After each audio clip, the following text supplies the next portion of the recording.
147. The Ministry of Obedience.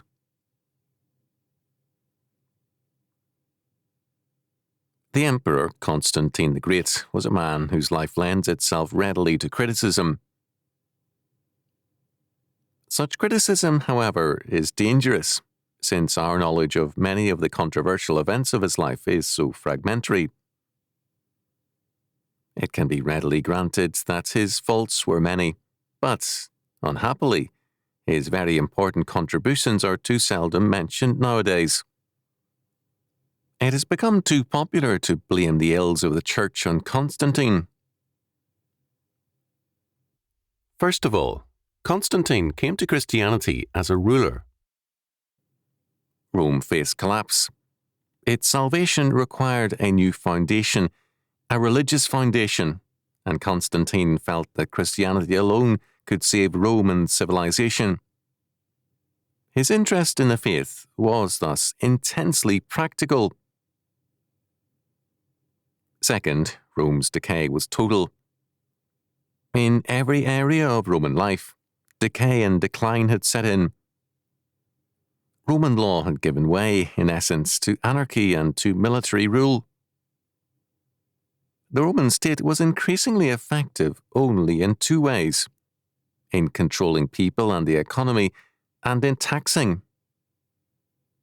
Constantine saw the need for a new and religious basis for society and for law.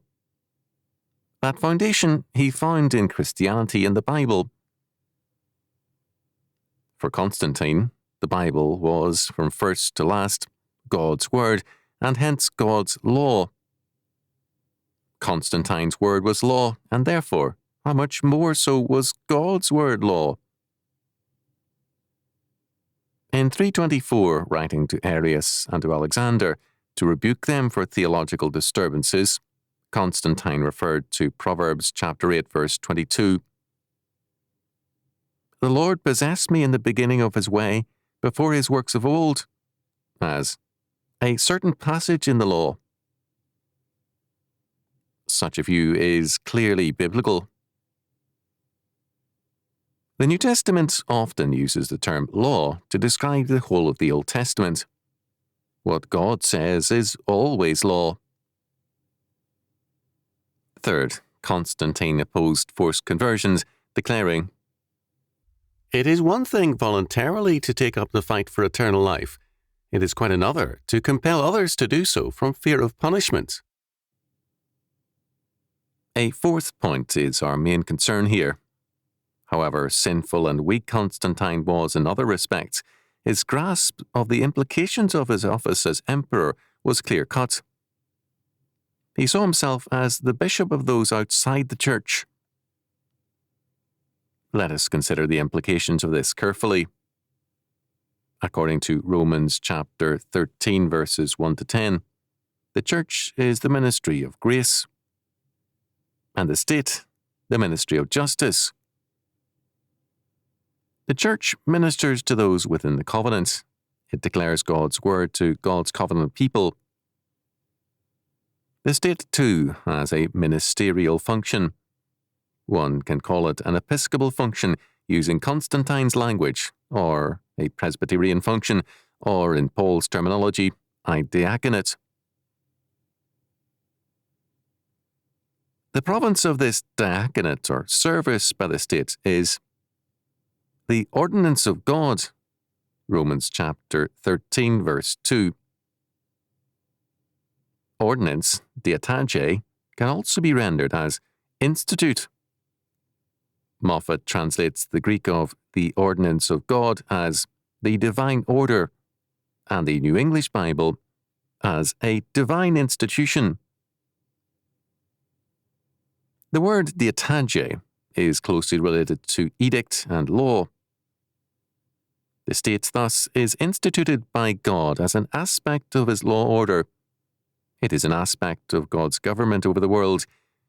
God's law and the state thus have a common and inseparable function: to maintain and further God's order and law. The state is an authority of power under God and for his purpose. It is a serious misreading of Paul to see his words as an underwriting of Caesar. Rather, Paul places Caesar under Christ as a servant having a given authority, circumscribed by a given and authoritative word. The state has no independent existence. It is the creature of the triune God and must serve him. There is no power or no authority but of God. The powers that be are ordained of God. Romans chapter 13, verse 1. This being the case, the state must serve God, and the duty of man is to obey the state. It is a matter of conscience for the Christian to obey the state. Romans chapter 13, verse 5. Because it is a matter of conscience, it means that the state, viewed as a ministry, must be grounded in its calling under God. It must know and obey God's word. The believer must be subject to the state for conscience sake, but the state, by being declared to be a ministry, is also placed under conscience. It must uphold and advance the divine order. Humanistic man makes the state basic to the idea of a human order, a man-made order. Instead of the state as a ministry within the covenant of God, the state as a social contract was very early stressed. From a social contract, the state has moved on to the logical conclusion of social justice, as opposed to God's justice. Man defines the state, law, and justice. The norm becomes what man declares it to be. The result of this is the breakdown of the state, because it ceases to be a ministry under God and becomes an idiot God whose mind is variable, unstable, and constantly subject to change. Humanism leads to the malfunctioning and the breakdown of the state. However pragmatic Constantine's choice of Christianity may have been, and it was far from merely pragmatic, his realistic grasp of Rome's need for a fundamental faith and law was to the point. The problem was that the solution was much too late in coming. St. Paul says of the state, "For rulers are not a terror to good works, but to the evil. Wilt thou then not be afraid of the power? Do that which is good, and thou shalt have praise of the same." Romans chapter 13, verse 3. The survival of the state requires good citizens, men of sound moral character and conduct. Without such a nucleus, the state will crumble, unless, as with various socialist and Marxist regimes today, there is a subsidy from the outside. Such a subsidy only postpones and enlarges the collapse, so that the subsidized and the subsidizer alike collapse. The world, having been created by God, operates successfully on God's law only, and every departure carries with it an inherent judgment. The state, thus, which renounces the protection of that which is good, thereby renounces life. It does not rule. It abdicates rule for suicide. Humanism, because of its anti-God faith, requires such a course of lawlessness, and it must, to be consistent, subsidize lawlessness rather than godliness. This is the mystery of iniquity which is already at work, Paul declared, 2 Thessalonians chapter 2, verse 7, and which, in every humanistic era, manifests itself and is always destroyed by the word of God and by his coming in judgment in history. 2 Thessalonians chapter 2, verses 7 to 9. When such a view of the state appears, that is, the state as the principle of lawlessness, of humanism, we have a crisis time. Normally, however, even the humanists draw back from the full implications of their position.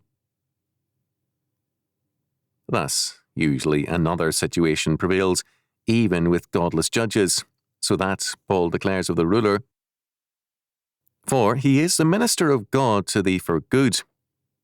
But if thou do that which is evil, be afraid. For he beareth not the sword in vain, for he is the minister of God, a revenger to execute wrath upon him that doeth evil." Romans chapter 13, verse 4. Men must serve God, and, one way or another, they will, because God makes all things work together for good in terms of his purpose. Romans chapter 8, verse 28. Moreover, God's order is basic to social order, and the humanistic state is never able to disavow God's law entirely. Even the communist states, although established on theft and murder, must be intolerant of theft and murder in their midst. Hence, the robber state will still, to a degree, administer God's law for its own welfare and survival. This fact gives the believer some degree of security. The believer's course is thus, first of all, subjection for conscience sake to the state. Romans chapter 13, verse 5. This means, second, rendering to all men their due, the state included. Romans chapter 13, verses 6 and 7. Third, the means to triumph and to godly victory is faithfulness to the Lord and his law. Our debt or obligation to all men, as declared by God, is to manifest that love which is the fulfillment or enforcement of God's law. Hence, we are to avoid dishonesty, rioting, drunkenness, chambering or sexual promiscuity, strife and envy, all of which manifests a hatred for God and man. To love God and man means to keep God's commandments. Therefore, owe no man anything but to love one another, for he that loveth another hath fulfilled the law. For this, thou shalt not commit adultery, thou shalt not kill, thou shalt not steal, thou shalt not bear false witness, thou shalt not covet, and if there be any other commandment, it is briefly comprehended in this saying, namely, thou shalt love thy neighbour as thyself. Love worketh no ill to his neighbour, therefore, love is the fulfilling of the law. And that, knowing the time, that now it is high time to awake out of sleep, for now is our salvation nearer than when we believed. The night is far spent, the day is at hand. Let us therefore cast off the works of darkness, and let us put on the armour of light.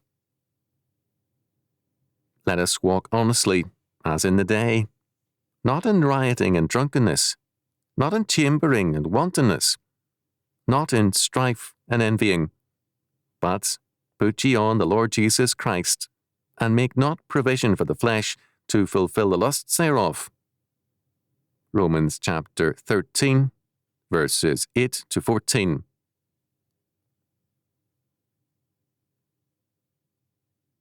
Our armour in this battle is Christ. Our obedience to him is our strength. To return now to Constantine, Paul does clearly declare the ministerial function of the state. Constantine called it the episcopal function. The state is a ministry of justice. By enforcing God's law, it witnesses to those outside the church or kingdom of Christ concerning the nature of God's law and the requirements of godly order. All men, however, by virtue of their calling in Christ to be priests, prophets, and kings, have a ministry also. The nature of this ministry is to manifest in their lives that order and law which is basic to both the ministry of justice and the ministry of grace. God declares this to be a debt owed by man, and to be paid in full. The payment of this means a love of our neighbour. The justice enforced by the state is an aspect also of God's love, law and order.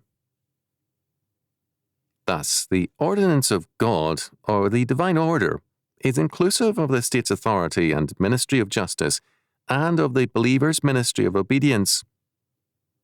Clearly, obedience is a ministry and an administration. By obeying God, we administer His law order in our lives, our homes, institutions, and callings. The ministry of obedience can alone revolutionize society. The humanistic ideas of revolution are false. They change nothing, but merely rearrange the corrupt components of a dying social order. It is the ministry of obedience which is the only radical or root solution to man's problems. It means that regeneration is followed by a necessary ministry which reshapes man and society totally. Anything else is superficial. The whole of Romans chapter 13 is thus a unit. It speaks about our subjection to God in the ministry of service, a diaconate common to all men and institutions. We are, in all things, subject to the Lord, and to one another in the Lord. God's absolute property rights in and over all men and all creation requires of church, state, and man the ministry of obedience.